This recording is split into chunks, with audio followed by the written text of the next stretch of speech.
is Rosy Vega. I am a senior English education major from Biloxi, Mississippi. In this program, I get to meet students and teachers and mentors I otherwise would never have gotten the chance to interact with. Additionally, I also gain experience in a real-life setting, which is not something that many other programs get to do. The professor that's inspired me the most in my time at Southern would have to be Dr. Shin. What I loved most about being in her class is that there was never a wrong answer. She would always take the strengths from your answer and use it to benefit the class, no matter how far off you were with it.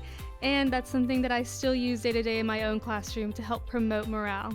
Two of the biggest things that I've learned have to be developing positive relationships and classroom management.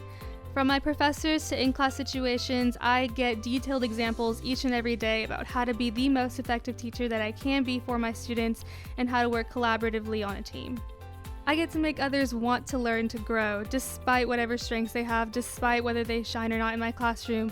I get to pull their strengths and make sure that they know that they have a place in my class and that they can progress no matter the odds. One of the biggest experiences that I've had from my time at Southern is getting to march with the Pride of Mississippi. From working with the Pride of Mississippi, I not only got to serve my community and gain a scholarship from it, but I got to meet a variety of people from different backgrounds who have different ideas. And not only does every single moment that I've spent with the Pride matter to me, and I will carry those moments throughout my entire life, but I know that I am only a better person because of the time that I have spent with the Pride of Mississippi.